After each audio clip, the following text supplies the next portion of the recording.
programang ito ay rated SPG. Striktong patnubay at gabay ng magulang ang kailangan. Maaaring may masiselang tema, lengguwahe, karahasan, sexual, horror o droga na hindi angkop sa mga bata.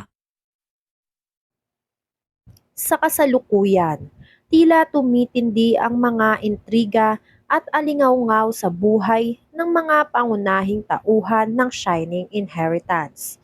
Hindi lang ang mga pamilya at kaibigan ang apektado, kundi pati na rin ang kanilang mga plano at sikreto na patuloy na nagpapalalim ng mga tensyon at emosyon sa kanilang mga relasyon. Si Lani at Attorney Charlie na tila may masamang balak ay nagsusumikap na mapalala ang kalagayan ni Madam Aurea na may Alzheimer's sa pamamagitan ng pagbibigay ng maling gamot na may side effect na dulot ng hallucination. Kanilang pinagpapalagay na maging mahirap na pamahalaan si Madam Aurea. Kaya't madali nilang makakamtan ang kanilang layunin na makuha ang lahat ng ari-arian ng pamilya de la Costa. Ngunit sa kabila ng kanilang mga plano, may mga taong nagdududa. Si Lani ay nag-aalala na baka si Patty na nag-aalaga kay Madam Aurea ay magsalita at masira ang kanilang mga plano. Bagamat tiwala si Attorney Charlie kay Patty at sinisiguro niyang hindi ito magiging problema, patuloy ang pangamba ni Lani na lahat ng kanilang pagsusumikap ay masisira dahil lamang sa isang maling hakbang. Sa kabilang banda, si Amy na lihim na may nararamdaman para kay Yuan ay nagbigay ng kanyang saloobin at inamin sa nais niyang lumalim pa ang kanilang relasyon. Ngunit ang sagot ni Yuan ay naging isang malupit na paghamon sa puso ni Amy, sapagkat sinabi niyang hindi siya kayang suklian ang pagmamahal ni Amy at tanging pagkakaibigan lamang sila.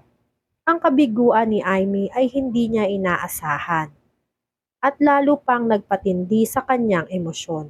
Ngunit sa kabila ng lahat ng ito, pinipilit pa rin ni Amy na maging matatag at tanggapin ang pagkakaibigan nilang dalawa ni Yuan.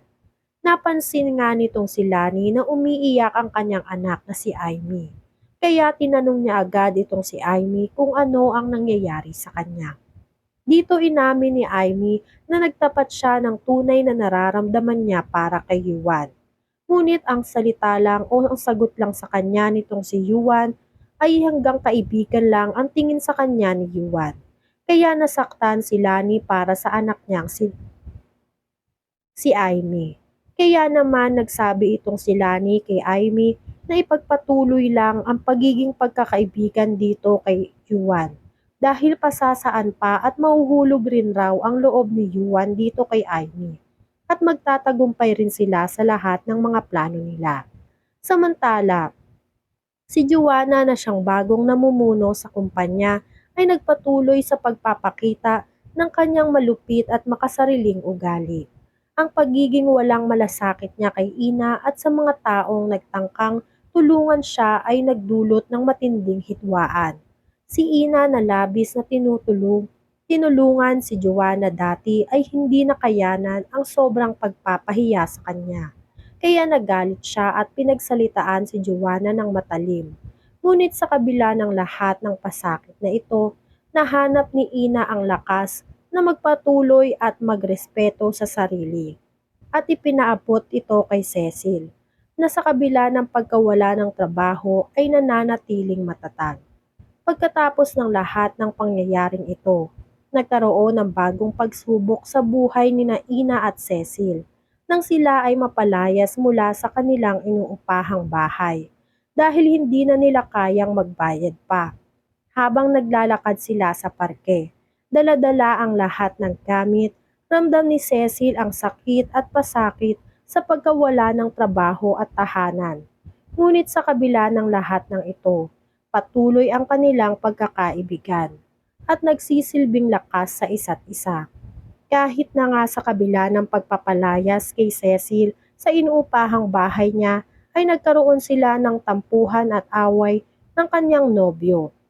Kahit papilit gawing magaan ang mga plano ni Juana, ay unti-unti pa ring lumilitaw ang mga pagkakamali at masasamang pangyayari na kanyang dulot.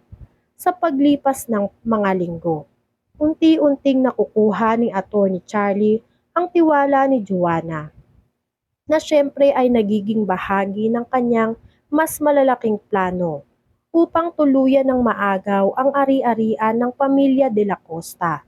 Sa huli, lahat ng ito ay nagpapakita ng mga marahas na plano, intriga at personal na pagsubok sa mga buhay ng mga tauhan. Ang kanilang mga pagkatalo, pagnanasa at mga pakikibaka ay magpapatuloy upang magbigay ng bagong, kabit-kabit na pagsubok sa bawat isa. Ngunit ang tanong na laging bumangon, hanggang kailan magtitiis si Ina at ang kanyang mga kaibigan? Ang kanilang mga pangarap ay tila unti-unting nababali. Ngunit may pag-asa pa bang magtatagumpay ang katotohanan at katarungan sa dulo ng kanilang laban? At dahil sa tambak na trabaho ni Joanna sa kumpanya ay na-overwhelm masyado ang unang araw niya sa kumpanya. Kaya naman nagpanggap na to the rescue itong si Attorney Charlie dito kay Joanna. Ginamit niya ang pagkakataon na ito para magkunwari na siya na ang gagawa ng lahat ng mga dokumento na naiwan ni Ina at Madam Aurea dito kay Joanna.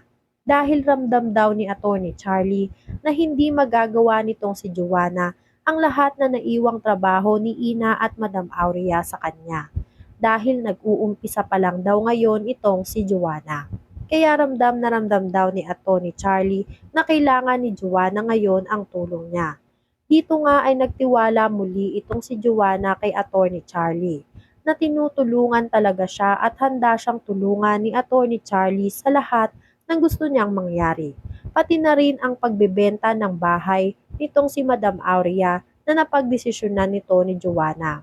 Tutulungan nitong si Attorney Charlie si Joanna upang mabenta ang kanilang bahay.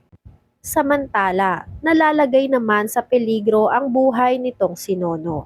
Dahil sa kabila ng pagtira nila Ina sa pamamahay ng tiyahin ng nobyo nitong si Cecil, ay nalagay nga sa peligro ang buhay ni Nono. Dahil inilagay at ikinulong si Nono sa isang kulungan ng aso.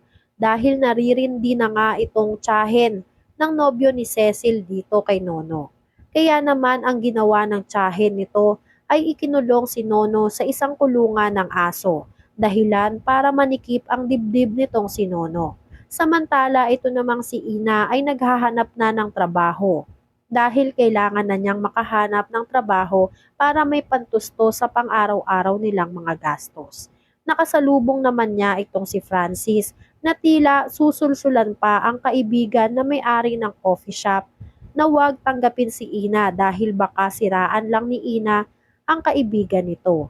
Kaya naman pinaglaban ni Ina ang kanyang sarili dito kay Francis. Ano na kaya ang mangyayari sa magkapatid na si Nono at Ina? Yan nga ang mga kaganapan at mga dapat nating abangan dito sa Shining Inheritance. Kung gusto nyo pa ng mga ganitong klaseng video ay mag-subscribe at i-like itong video na to. Maraming salamat po.